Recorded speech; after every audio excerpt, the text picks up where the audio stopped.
Ms. Saskia will give a keynote speech on the topic, how business creates impact for position change. Thank you, Saskia. All right, so you're ready? Go ahead. Yeah, good. Great. Hello, welcome everyone. Very, very exciting to be here. Welcome. Is my presentation already on the screen? Yes, it is. Perfect.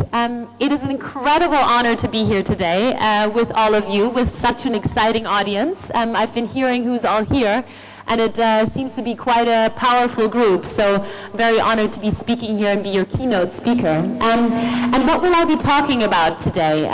Basically, I will be talking about social business today, which is somewhat of a subset of social enterprise.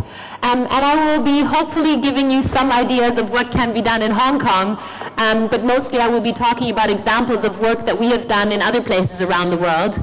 And let's see how we can really apply it here in Hong Kong as well.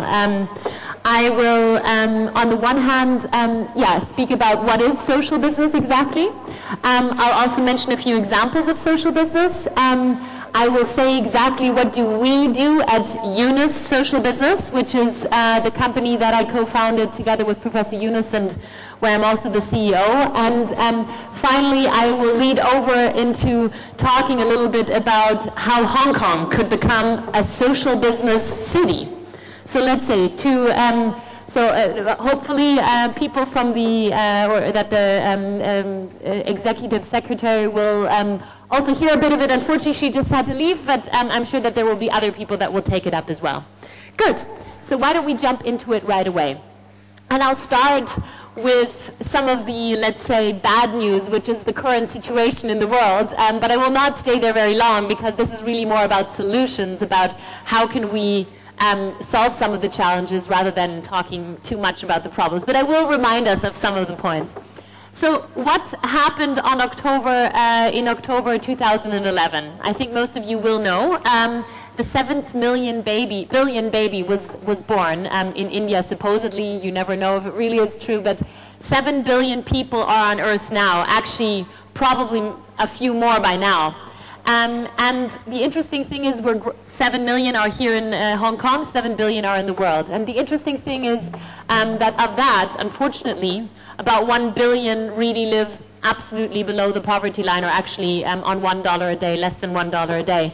And I don't want to stay on that very long, because poverty is not only this kind of poverty, this very terrible, you're hungry every day poverty, but poverty is actually something that is somewhat prevalent even in rich societies like Hong Kong, or also in Germany where I'm from. There is still poverty and there are problems too. They might be of slightly different nature, but they do still exist in a slightly different way.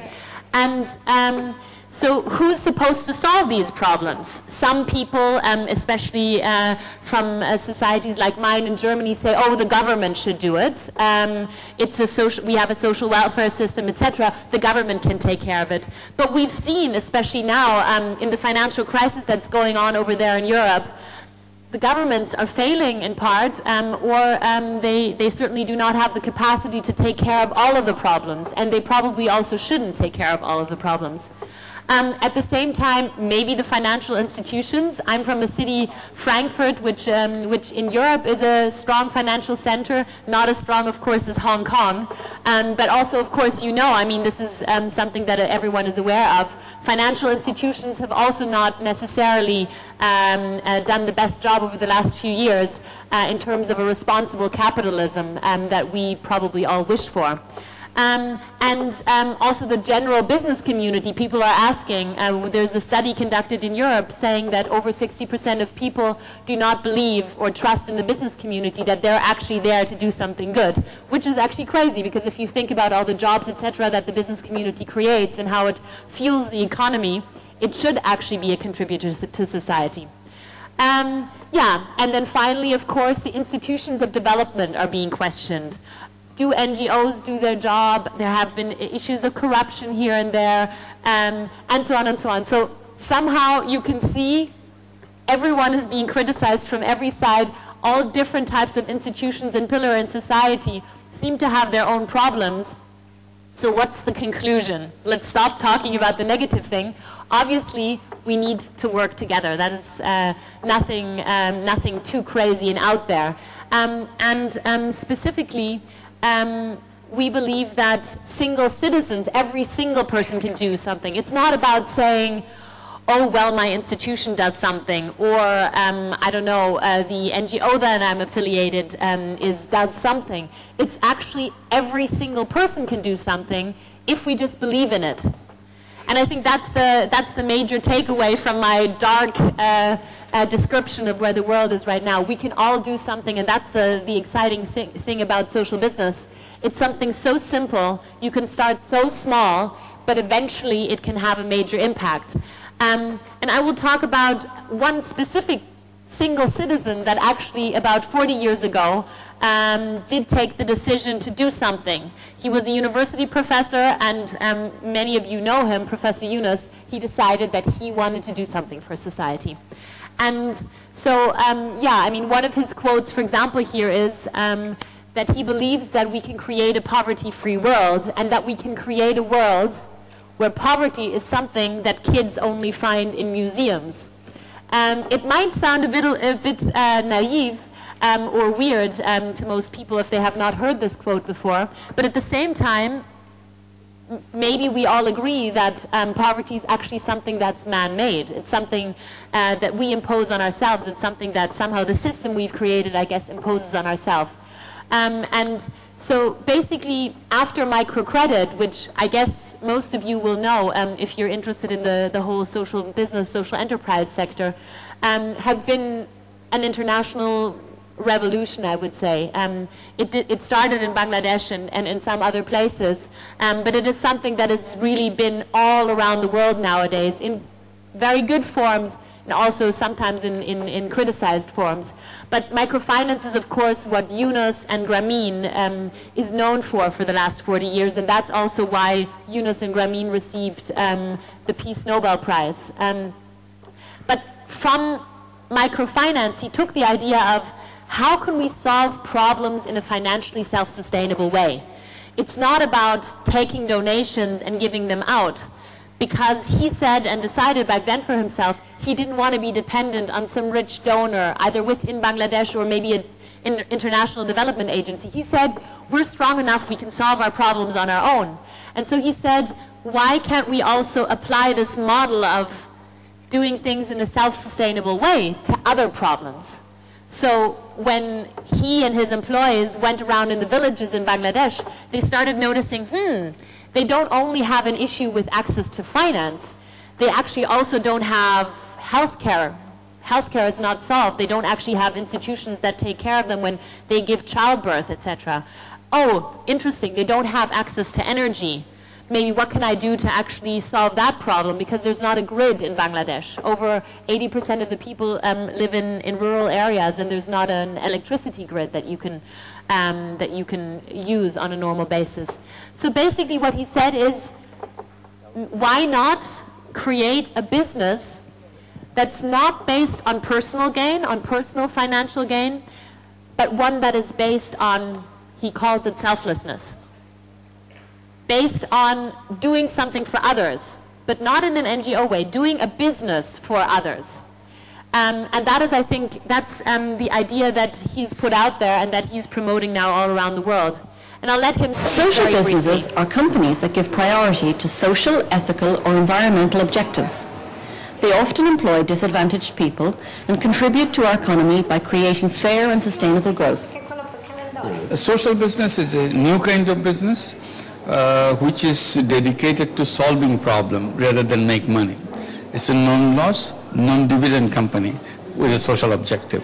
In that business, investor can take the investment money out over years, but nothing more than that, no dividend after that, because the whole company is dedicated to solving social problems. You have the problem of poverty, you can create social business to solve the problem of poverty. You have unemployment. You can create a business to solve unemployment. So any problem, like environmental problem, renewable energy, you can create a social business for renewable energy. So any direction, it is just like any other business. Human beings have unlimited creativity. Simply we are not using this creativity to solve problems. What are we using this creativity for? To make money. So that's kind of under which he said, why not take that Grameen Bank model and apply it to other problems? And you can see here on the map, these are just a few selected, but Grameen has alone in Bangladesh created over 40 different social businesses that work financially self-sustainable, that are solely there to solve the problems. And this has been spreading all around the world now, slowly but surely. Yeah, so but maybe let's clarify what exactly is social business and what do I mean when I talk about social business.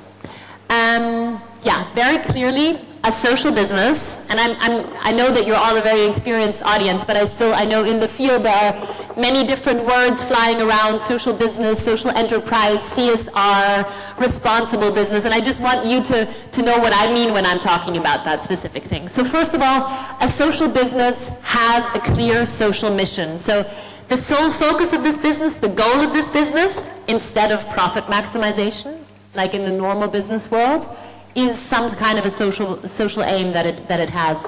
And this is my clear and only goal that I have in this organization. It could also be an environmental topic, of course. But it is a business. So it has a business legal structure, it has to be efficient, it has to react to market forces. And what that means exactly, being a business, is it strives to be financially self-sustainable, so it has to cover its costs through the revenue it generates by selling some service or some product. And in the case of social business, other than in a normal business, it makes profits, but those profits get reinvested. They get reinvested into the business to fuel more and more the social cause that it is going for. And in our case, we talk about a non-dividend business, meaning the original investor can get their money back, but they cannot receive any additional dividends above that amount. So again, all the money remains within the business to grow it, to expand it, or to eventually maybe even found a new business that will solve another problem, because of course maybe at some point the problem is solved. Let's hope for that. And then employees do get paid. We're not talking about volunteers. They're supposed to have market wages. Many people ask me, what is the market wage? Of course, everyone should decide that for themselves. Something that they feel comfortable with, that would be something normal in this comparable industry. And I assume there should also not be incredible extremes between the lowest earning person and the CEO. There should be somewhat of a maybe more fair distribution, but this is all up to everyone's own decision. And finally, what we also say, or one of the principles of social business, is also do it with joy. This also again sounds weird at first, but actually we do think that this is something very important, because we've seen sometimes the world is based on fear, and much of what we do is based on fear, and because we have to do something, or because somebody tells us to do something. And we think, wouldn't it be much nicer if we built a world that was based on joy, where people want to do something and they do it from their heart, not because they have to do it out of need. So that's why it's one of our principles in social business: do it with joy.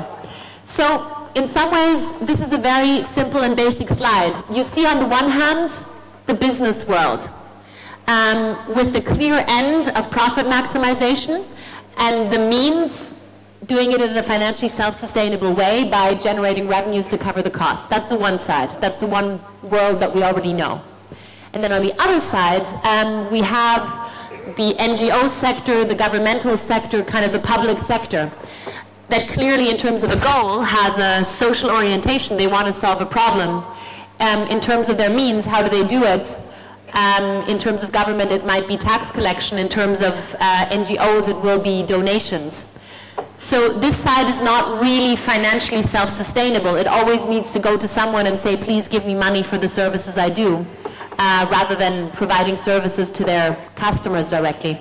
So what we say in the social business world, we think that we have found the thing that's the best of both worlds, where we take the ends, so the goals from the social or charitable sector, but use the means and the efficiency of the normal business sector, and we want to combine that. And that's what we mean when we talk about social business. It's the best of both worlds, between those two worlds. So this is also maybe a way to just illustrate it a little bit. On the one hand, you see this mean dog, and I don't want to say that business is mean, it's just an overstatement here clearly. The dog that says, I'm trained to make profit. This is my goal, that's what I'm going for. And what we have done over the last few decades, and by the way, I also come from the business world, so I don't want to be too negative about business.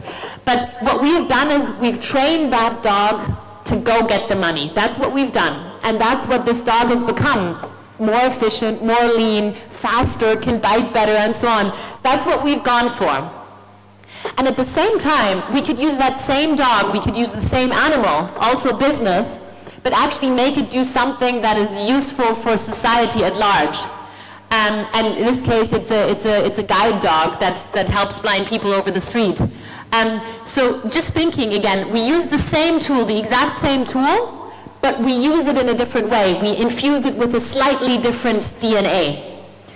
And why else do I believe that social business is so great? Compared to the charitable sector, the nice thing is your dollar that you use to solve a problem goes much further, because you don't donate it and it goes away. You actually invest it, and the dollar comes back, and it comes back and gets recycled over and over again. So with my same dollar, I can actually go much further in the problem solving, maybe even endless if that business is well designed.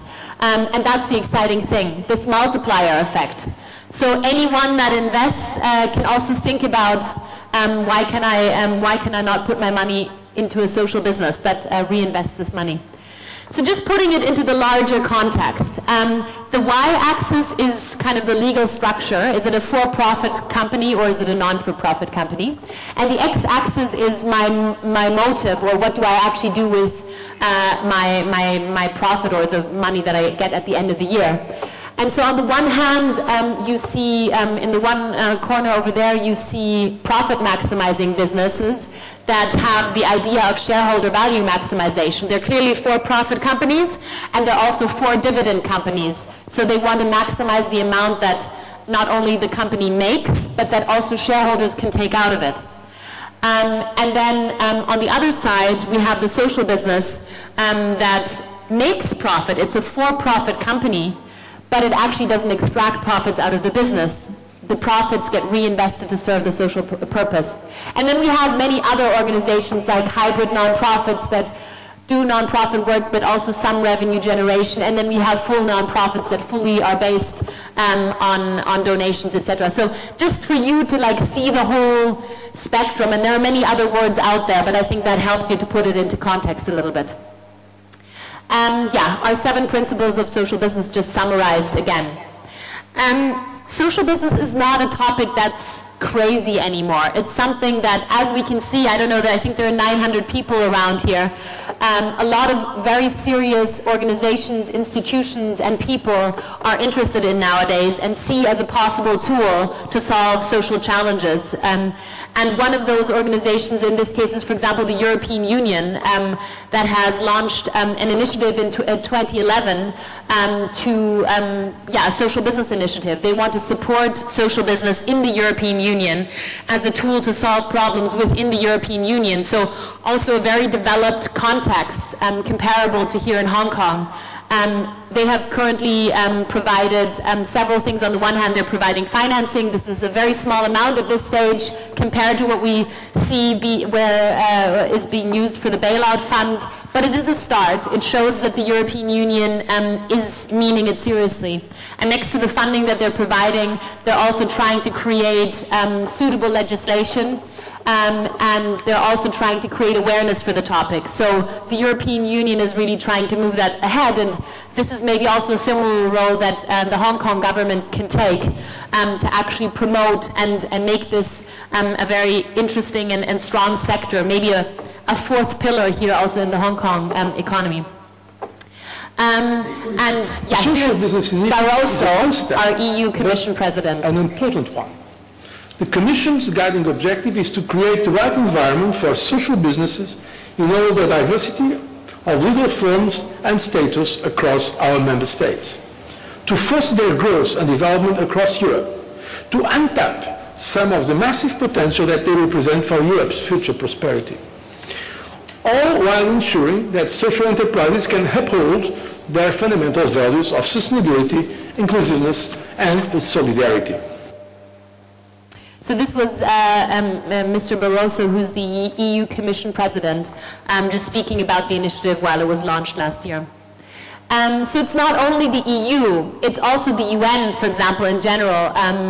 Secretary General Ban Ki-moon has made social business part of his agenda to to reach the Millennium Development Goals. So it's also recognized at that kind of a level right now. And also single governments are strongly moving in this direction. For example, the German government has also launched an initiative in this field. The Albanian government, for example, just a few other European examples, has created an agency for the promotion of social business in Albania.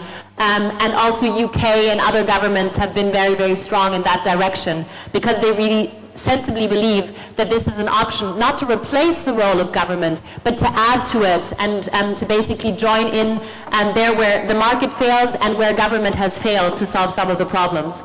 So it's something being taken quite seriously, not only again by these big institutions, but here you can just see a few examples of international corporations that have been working with us because they think it is a sensible idea. But also universities. We have a network of over 30, 40 universities all around the world that are doing research in this field, that are starting to teach masters in this field, and that are moving ahead. So it's really something that across all different kinds of players in society, it's being taken seriously and they want to move it ahead. So I hope you will join into that as well.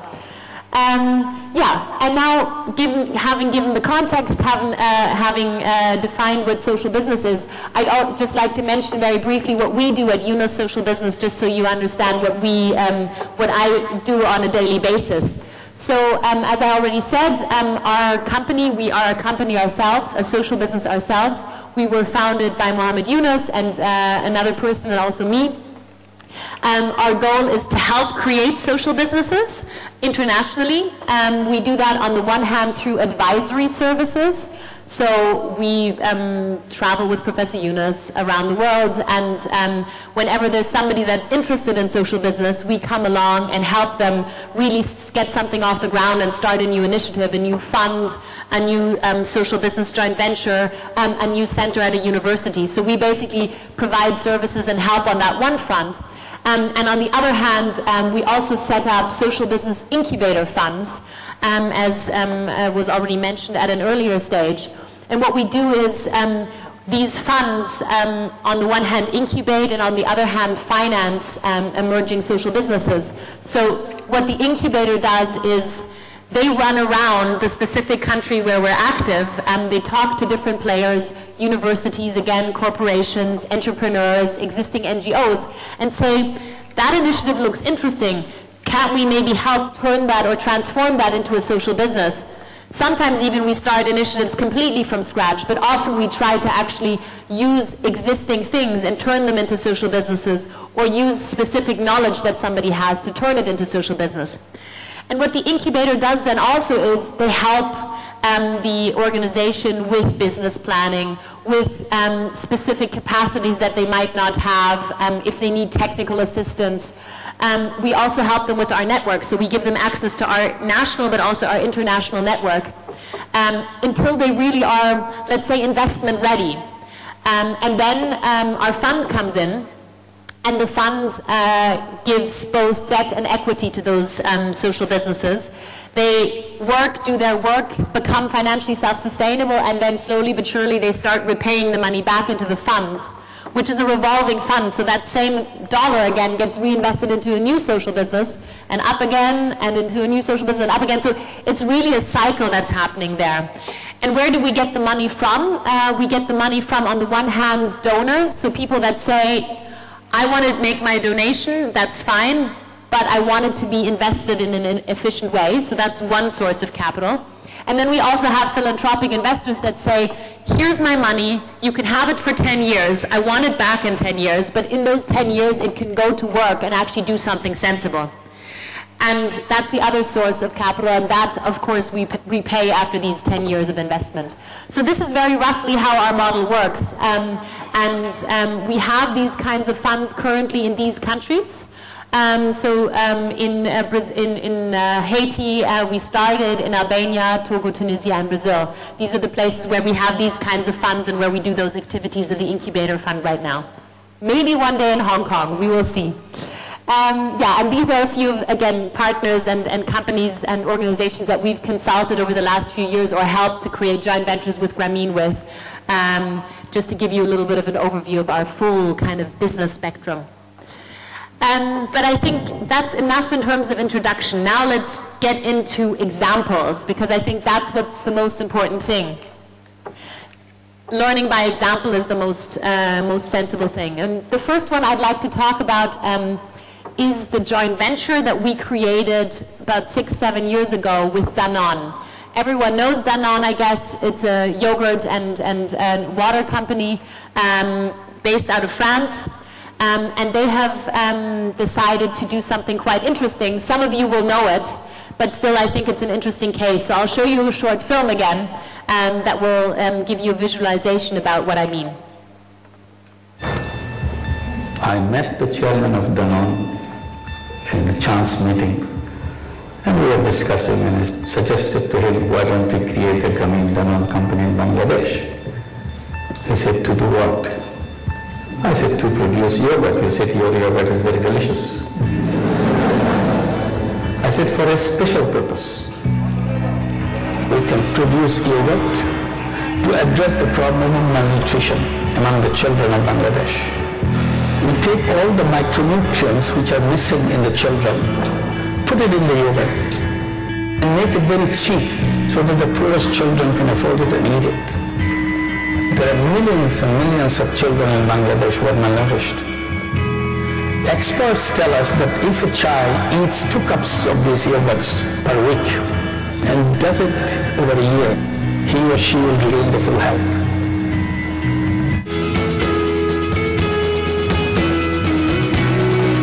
She gets a batch of supplies from the Grameen Danone factory, and then she sells it in the village. We have a special program for beggars. So she might be a member of that group, but as a beggar she joined Grameen Bank to take a loan and start the business. And instead of begging around, now she sells around. So it's a transformation by itself. This particular job of selling yogurt came in very handy. She knows the families all around the place. She knows where she can sell this stuff. And people support her because she used to beg. Now she's selling something. So this is good for everybody.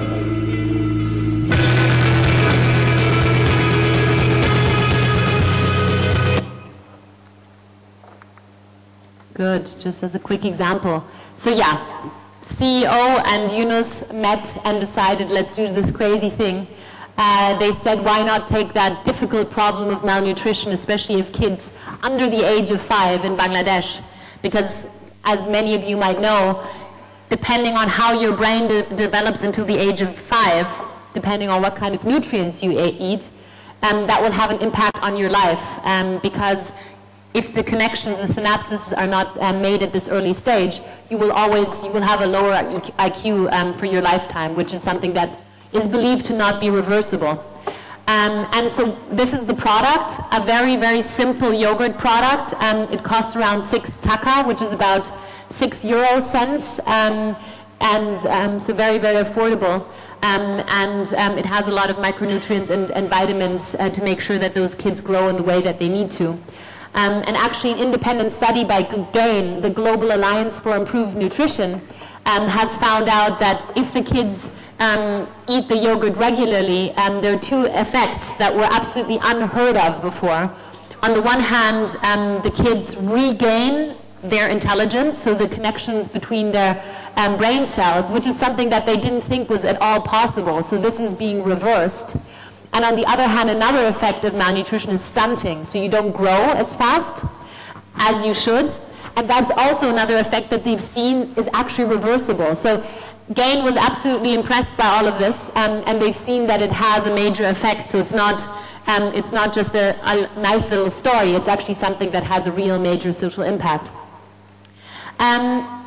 Why do companies do this? Joy, what social business is bringing to us is life.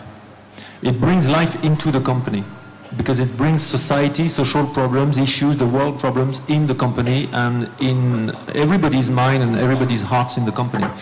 It's about innovation. I can tell you that it's been more complex for us to design the smallest, cheapest spoon of yogurt that exists on earth, and yet the most powerful one, given the micronutrients that we have inside, at an absolutely affordable price. It's an incredible breadth of innovation and new ways, new approaches, where we co-create with NGOs, governments, the help, obviously, in this case of Grameen, etc., which would not be possible the same way if we hadn't taken profit outside of the table. If you take profit outside of the table, then you sort of demilitarize the area, and you can start having alliances built, co-creating, and this is something which I think is really about life. So more even than joy, I think what social business is bringing to companies like ours is a new breath of life. So it's quite interesting, that man that was speaking there is the COO of Danone. He's the number 2 in Danone, and he was also the one charged to actually set this program up. So they've actually selected one of their best people to do this, and that also shows how important and what kind of an importance they've given to this.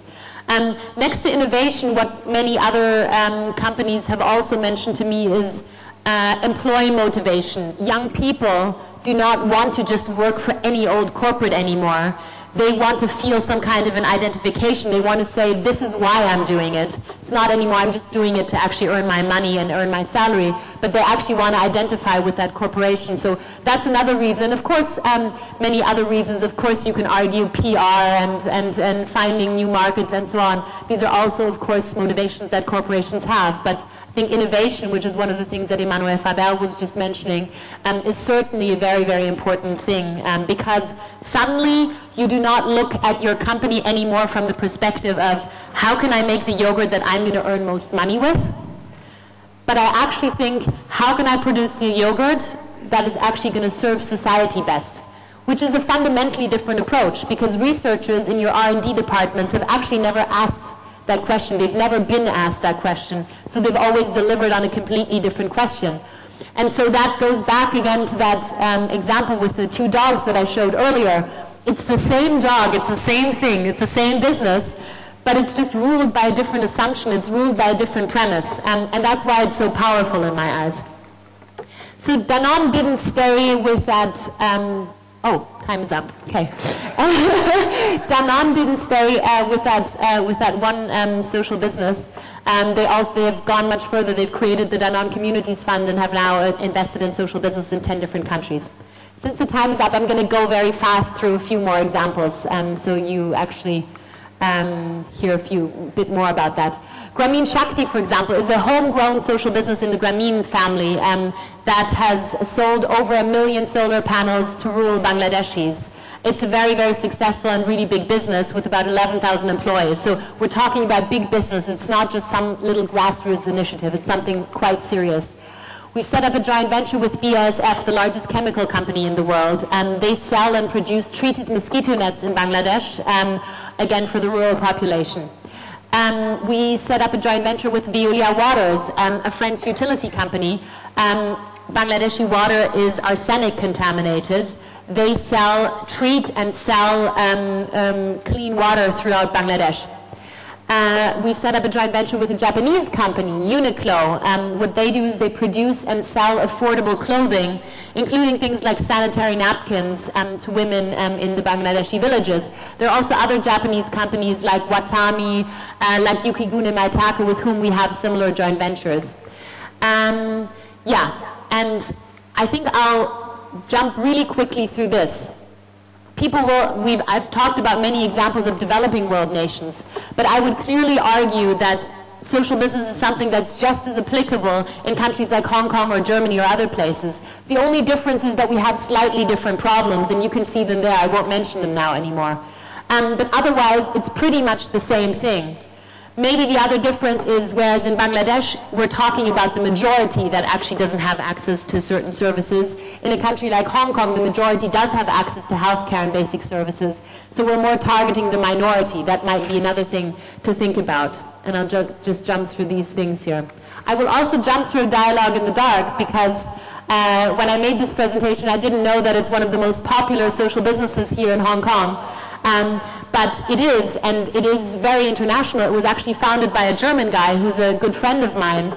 And Dialogue in the Dark is trying to address the whole topic of minorities, specifically blind people, but now also people that cannot hear, and also other kind of minorities, to help integrate them into society and get a dialogue between people that see and people that don't see to understand each other. They have restaurants, they do workshops, they do exhibitions, and they've had over 7 million visitors over the last few years, and have employed 6,000 people with disabilities. This is the Hong Kong Dialogue in the Dark that you all know. Specialist People is a Denmark-based social business that employs people with autism in checking computer programs, because some autistic people are very good at repetitive tasks. So they use them based on their strength, not based on their weakness. They use them for these things and create employment that way. Mamu is a wonderful social business that employs single moms in Riga, also in Europe. And what you can see here, it's about an excellent product. It's about a beautiful, beautiful product and a beautiful presentation, also beautiful design. It's not, oh, it's a social product, so let's make something ugly and dry. It's actually about making something very special and that is marketed well. So they've started with a very, very small startup capital, and they've already employed 20 people, and this business is only started about 2 years ago. Many hospital chains in the US, for example, Kaiser Permanente, $1 billion company, is run as a social business, surprisingly. Same thing with many old people's homes, also run as social businesses in Europe, as well as kindergartens, as well as waste collection companies in Europe, transport companies. I'm not saying, again, everything, but many of them are run in this way. And the European Union, I don't know if this figure is right, believes that about 10% of the European economy is actually based on the broader definition of social enterprises, cooperatives, etc. I think that's a bit of an overstatement, but it gives us hope. So that will bring me to my last statement that I just wanted to make, to see how does this all, what I've been talking about, apply to you here in Hong Kong. And my idea was to say, why can we not say Hong Kong becomes a social business city? Several other cities in the world have actually decided that they wanted to be a social business city. First and foremost, a German city called Wiesbaden, which is, it's not a very big, but it's a very rich city. But still they've said there are so many problems here, why not? They've created an incubator, they've created a social business chair at the university, which Andreas Heinecke, the person that founded Dialogue in the Dark, is the chair of. They've created a fund that invests in women-led social businesses, and they do conferences, etc., and have created several social businesses in that city as well. The mayor has declared it a social business city, and he's promoting this. Similar thing for another Japanese city, Fukuoka, where there is a Grameen Creative Lab at a university, a center, a research center, and several other initiatives. Another city in Pistoia, in Italy. So it's something that could also work for Hong Kong, such an incredibly powerful and rich city as yours. That, I guess, still, of course, has their own little problems. What could the different players in society do? NGOs, corporates, and entrepreneurs could be entrepreneurs for social businesses. They could create their own based on the qualities and the knowledge and the skills that they have. Governments, what can they do? They can provide, of course, funding to, they can create a fund for social business. They can create awareness for the whole idea. And they can, of course, also ensure that there's a good legal framework and legal setup that doesn't disadvantage social businesses in this context. What about the university? They can engage in research, teaching, and practice in the field and really drive it forward and make sure that the idea is something that's in the brain of the 14, 15, 16, 17-year-old people, probably universities a little bit later, but very young people that are then willing to do these kinds of things and take those risks at an early stage. Investors could be foundations, could be high net worth individuals or single people, can of course provide startup capital for those social businesses and expansion capital. And also public figures, stars, artists, sports people, they can say, why not? I'll create awareness for this topic and I'll make sure that this is something that's a broad-based concept.